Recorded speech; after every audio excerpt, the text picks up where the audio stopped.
नमस्कार, स्वागत है आपका। आप देख रहे हैं मध्य भारत और मैं हूं आपके साथ श्रेया दीक्षित। छत्तीसगढ़ में पहली बार कवाड़ियों पर पुष्प वर्षा का अद्भुत और ऐतिहासिक आयोजन हुआ। मुख्यमंत्री विष्णुदेव साय और उप मुख्यमंत्री विजय शर्मा ने कबीरधाम जिले के भोरमदेव में शिव भक्तों पर हेलीकॉप्टर से पुष्प वर्षा की। यह आयोजन विजय शर्मा के निरंतर प्रयासों और श्रद्धालुओं के प्रति उनकी गहरी संवेदनशीलता के कारण संभव हो पाया।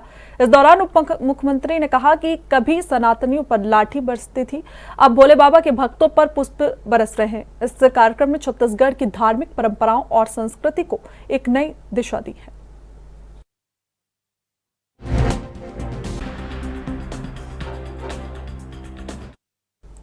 शिवपुरी जिले के कोलारस्त थाना क्षेत्र के भटौता में सिंध नदी पर चल रहे निर्माण कार्य के दौरान अचानक सिंध नदी का जलस्तर बढ़ने से पुल के निर्माण कार्य में लगे कंस्ट्रक्शन कंपनी के 18 मजदूर सिंध नदी के बीच टापू पर फंस गए, जिसकी सूचना कोलारस पुलिस को दी गई तो पुलिस ने शिवपुरी से एसडीआरएफ रेस्क्यू टीम को बुलाया और 2 घंटे की मशक्कत के बाद सभी फंसे हुए लोगों को सुरक्षित बाहर निकाला गया। इस दौरान शिवपुरी कलेक्टर और पुलिस अधीक्षक भी सूचना मिलते ही मौके पर पहुंचे और मजदूरों से मिले। वहीं बीच टापू पर फंसे लोगों ने बताया कि वो रात को शेल्टर होम में सोए थे और जब सुबह जागे तो चारों तरफ नदी ने उन्हें घेर लिया था।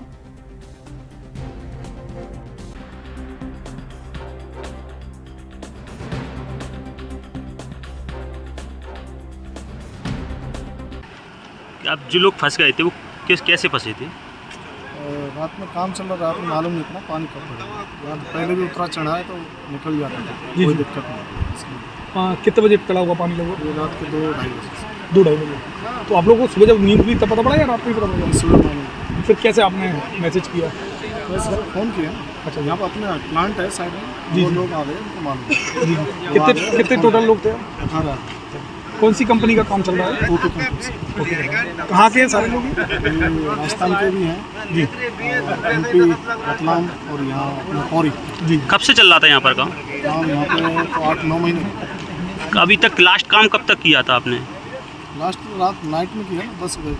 रात में 10 बजे तक काम किया था। पानी कितना था? तब पानी नॉर्मल था। पता कब चला आपको सुबह जब? सुबह, हाँ सुबह 5 बजे आना। प्रशासन को सूचना दी तो तत्काल आई गई प्रशासन? हाँ तत्काल है, कंपनी का सहयोग रहा अपना, तुरंत। आपने कंपनी वाले? ये बड़ौदा पे एक रोड का पुल का कंस्ट्रक्शन हो रहा है, तो कंस्ट्रक्शन कंपनी के जो लेबर थे वो बीच में एक टापू बना हुआ है, उस पर कुछ काम कर रहे थे। तो कल पूरे दिन से बारिश हो रही थी और रात में बारिश हो गई तो नदी का फ्लो बहुत बढ़ गया था, तो वो लोग बाहर निकल नहीं पा रहे थे। लगभग 18 लोग फंसे हुए थे उसमें, तो उनको अभी एसडीआरएफ की टीम के साथ संयुक्त ऑपरेशन चला के उनको बाहर रेस्क्यू कर लिया। कितने 18 लोग थे सर? 18 लोग थे। उन्होंने बताया सर कैसे क्या इस परिस्थिति फंसे क्या रहा? नहीं, वो काम करने के लिए गए हुए थे, फिर वो अचानक तेज बारिश हुई जिससे नदी का फ्लो बढ़ गया तो वो बाहर निकल नहीं पाए। तो सभी लोग आ गए सर, कुछ रह गए वहाँ पे? नहीं, सभी लोग सर कुछ। एमपीपीएससी 2024 का पेपर टेलीग्राम पर लीक कर अभ्यर्थियों से रुपए ठगने वाले आरोपी को क्राइम ब्रांच ने राजस्थान के झुंझुनू से गिरफ्तार करने में सफलता हासिल की। आरोपी की गिरफ्तारी करने गई पुलिस उस वक्त हैरान हो गई जब आरोपी 10वीं कक्षा का नाबालिग छात्र निकला। दरअसल 22 जून को एमपीपीएससी की ओर से थाने में शिकायत दर्ज की गई थी कि सोशल मीडिया हैंडल टेलीग्राम पर एमपीपीएससी 2024 का पेपर बेचे जाने के नाम पर लोगों से रुपए लिए जा रहे हैं। शिकायत को गंभीरता से लेते हुए पुलिस ने एफआईआर दर्ज कर मामले की जांच शुरू की। पूछताछ में आरोपी ने कबूल किया कि वो इस तरह से पहले नीट का पेपर भी बेच चुका है। फिलहाल पुलिस आगे की कार्रवाई में जुटी हुई है। संयुक्तागंज में 20 से 22 जून के बीच में एक एप्लीकेशन दी गई थी जिस पर एफआईआर रजिस्टर की गई थी।